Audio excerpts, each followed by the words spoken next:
Welcome. तो हम लोग इस वीडियो में देखेंगे क्लास 12 का मॉडल सेट, सेट नंबर 1, ठीक है, हिस्ट्री। जो जैक बोर्ड द्वारा जो मॉडल सेट जारी किया गया है उसका सॉल्यूशन हम लोग देखेंगे।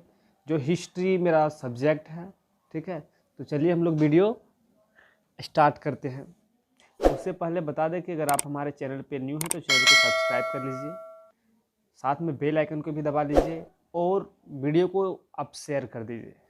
चलिए वीडियो हम लोग स्टार्ट करते हैं। तो हम लोग इस वीडियो में देखेंगे पार्ट सी या फिर ग्रुप सी, ठीक है। हिस्ट्री का ग्रुप सी हम लोग देखने वाले हैं। तो ग्रुप सी का क्वेश्चन नंबर फर्स्ट हम लोग लाते हैं।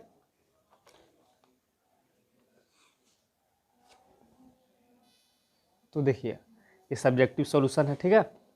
ग्रुप सी है मेरा, इतिहास है। तो क्वेश्चन नंबर 41 जो है वो यहाँ पे है आपका कि देखिए हड़प्पा सभ्यता किस काल की सभ्यता थी, इसे प्रारंभ में सिंधु सभ्यता नाम क्यों दिया गया। तो देखिए ये आपका 2 नंबर वाले क्वेश्चन सभी है, ठीक है। ये 2 नंबर वाले क्वेश्चन है। इसमें से इस ग्रुप में टोटल 20 क्वेश्चन है, सॉरी माफ़ कीजिएगा 10 क्वेश्चन है आपका, और 2 नंबर वाले हैं। टोटल मिला के आपका 20 नंबर क्लियर हो जाएगा। तो वीडियो को अंत तक देखिएगा और समझने का प्रयास कीजिएगा, ठीक है। तो देखिए हड़प्पा सभ्यता कंस्या युग या फिर ताम्रपाषाण काल युग की सभ्यता थी, ठीक है। तो आप नोट कर लीजिएगा, ठीक है। यह है, और यह सिंधु नदी के समीप फैली हुई थी, इसीलिए इसे सिंधु सभ्यता नाम दिया गया था, ठीक है। शुरू में इसको सिंधु सभ्यता नाम दिया गया है। ये था क्वेश्चन नंबर 41। उम्मीद है कि समझ में आ गया होगा। तो चलिए 42 हम लोग देखते हैं कि अभिलेख क्या है। अभिलेख क्या है?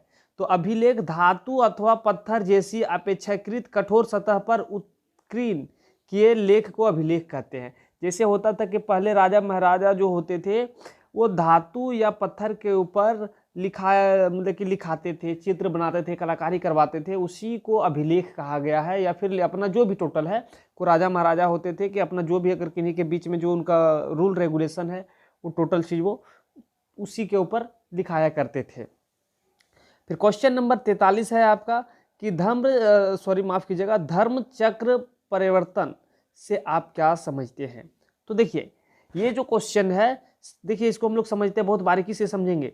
गौतम बुद्ध को ज्ञान प्राप्ति के पश्चात, जब गौतम बुद्ध को जब उनको ज्ञान प्राप्ति हो गया उसके बाद उन्होंने उखेला में छूटे जो 5 मित्र थे। देखिए जो उखेला में उनके 5 मित्र छूट गए थे, बिछड़ गए थे, जो अब मतलब कि शिक्षा प्राप्त करने के लिए जब वो निकल गए घर से तो उनके दोस्त तो सब बिछड़ गए।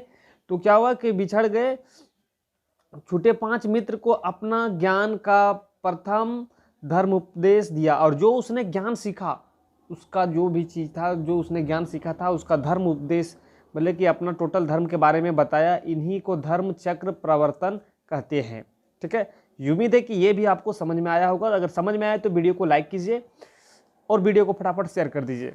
चलिए क्वेश्चन नंबर 42 हम लोग देखते हैं कि जात और स्वार, ये 2 शब्द है यहाँ पे, एक जात है और एक स्वार है। तो जात और स्वार शब्द से आप क्या समझते हैं। देखिए जात और स्वार शब्द जात शब्द मनसबदार अपने पास जितने सैनिक रखते थे वह जात का सूचक था। जैसे में देखिए जो अकबर के शासन काल में मनसबदार होते थे उसने शुरू करवाया था, ठीक है। तो क्या हुआ था कि जात शब्द मनसबदार जो अपने पास सैनिक रखते थे उसको जात कहते थे, सैनिक, ठीक है। और सवार देखिए मनसबदार अपने पास जितने घुड़सवार रखते थे सवार कहलाते थे, ठीक है। देखिए 1611 ईस्वी में जहांगीर ने 10,000 सैनिक और 5,000 घुड़सवार रखते थे, इसलिए इसको हम लोग इस प्रकार से कह सकते हैं कि 1611 ईस्वी में जहांगीर ने 10,000 जात और 5,000 सवार रखते थे या रहते थे, ठीक है। तो उम्मीद है कि 44 भी आपको समझ में आ गया होगा। चलिए हम लोग 45 की ओर बढ़ते हैं। चलिए क्वेश्चन नंबर 45 के दक्षिण भारत में प्रारंभिक भक्ति आंदोलन का उदय कहाँ हुआ, इसके प्रवक्ता कौन थे। तो दक्षिण भारत में अलवारो एवं नयानारो से हुआ। देखिए बहुत सारे इसके ऊपर बहुत सारे इतिहासकारों का अलग अलग मत है, ठीक है। तो दक्षिण भारत में अलवारों एवं नायारों से हुआ था, और इसके प्रवक्ता कहीं पे कुछ अलग दिया हुआ, कहीं पे कुछ दिया हुआ। इनके प्रवक्ता जो कुछ इतिहासकार का अलग अलग बात इसमें मेल नहीं खाता है, ठीक है। तो चलिए हम लोग देखते हैं कि इसके प्रवक्ता कौन थे, शंकराचार्य थे, ठीक है। तो आप इसको भी लिख दीजिएगा, कोई दिक्कत नहीं है, आपको आंसर, सॉरी माफ कीजिएगा, आपको नंबर मिल जाएगा। तो क्वेश्चन नंबर हम लोग 46 की ओर बढ़ते हैं और 46 को देखते हैं कि सूफी शब्द की उत्पत्ति किन शब्दों से हुआ है। सूफी शब्द की उत्पत्ति किन शब्दों से हुआ है। तो देखिए सूफी शब्द अरब के सूफ शब्द से बना है। जो सूफी शब्द है वो अरबी भाषा है, ठीक है। अरब के सूफ शब्द, जो सूफ शब्द है उनसे बना हुआ है सूफी। सूफी का अर्थ होता है, जिसका अर्थ होता है ऊन, ठीक है। तो आपका ये 46 भी हो गया। अब चलिए हम लोग 47 देखते हैं कि पहाड़ी कौन थे। देखिए पहाड़ी एक जनजाति थे, ये लोग झूम खेती करते थे। वे आसपास के, झूम खेती मतलब समझिए क्या कर, झूम खेती किसे कहते हैं। जो पहाड़ी थे एक जनजाति थे, ठीक है। ये लोग झूम खेती किया करते थे। झूम खेती किसे कहते हैं, तो झूम खेती देखिए क्या है कि झूम खेती हम लोग पॉलिटिकल साइंस में भी देखे थे,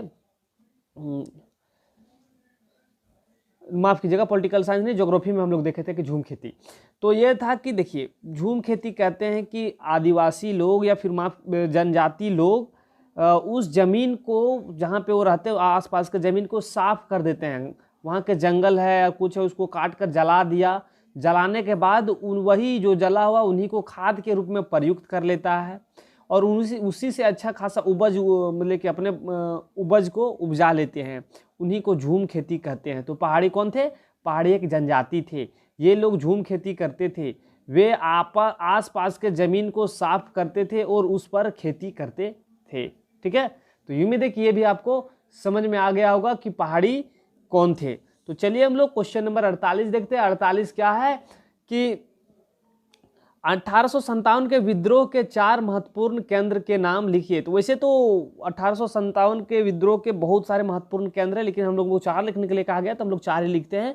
पहला है मेरठ, कानपुर, दिल्ली तथा अवध, ठीक है। आप झांसी और कुछ आप इसमें से जोड़ सकते हैं। तो ये 4 है आपका, मेरठ, कानपुर, दिल्ली तथा अवध, जो 1857 के विद्रोह के 4 महत्वपूर्ण केंद्र थे, ठीक है। तो उम्मीद है कि ये भी आपको आद हो गया होगा, समझ में नहीं आद ही हो गया होगा।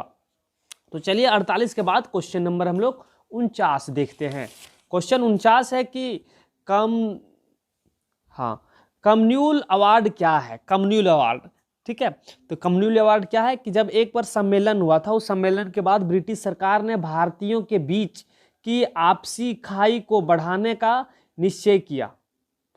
इसी उद्देश्य से प्रेरित होकर ब्रिटिश प्रधानमंत्री मैकडोनाल्ड ने 16 अगस्त 1932 को अपनी प्रसिद्ध घोषणा की, जिसे कम्युनिल अवार्ड कहते हैं या फिर मैकडोनाल्ड अवार्ड कहा जाता है, ठीक है।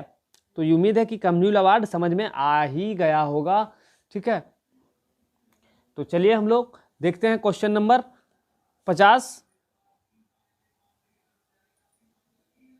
तो क्वेश्चन नंबर 50 हम लोग देखते हैं। क्वेश्चन नंबर 50 की संविधान सभा की प्रथम बैठक कब और किसकी अध्यक्षता में हुई थी। ये सभी आपको उम्मीद है कि याद ही होगा या याद नहीं होगा तो अभी याद हो जाएगा, ठीक है। संविधान सभा का प्रथम बैठक 9 दिसंबर 1946 को हुआ। कब हुआ, 9 दिसंबर 1946 को। जी हाँ, एक बार और आप देखिए कि संविधान सभा का प्रथम बैठक 9 दिसंबर 1946 को हुआ था। इसके अध्यक्ष जो थे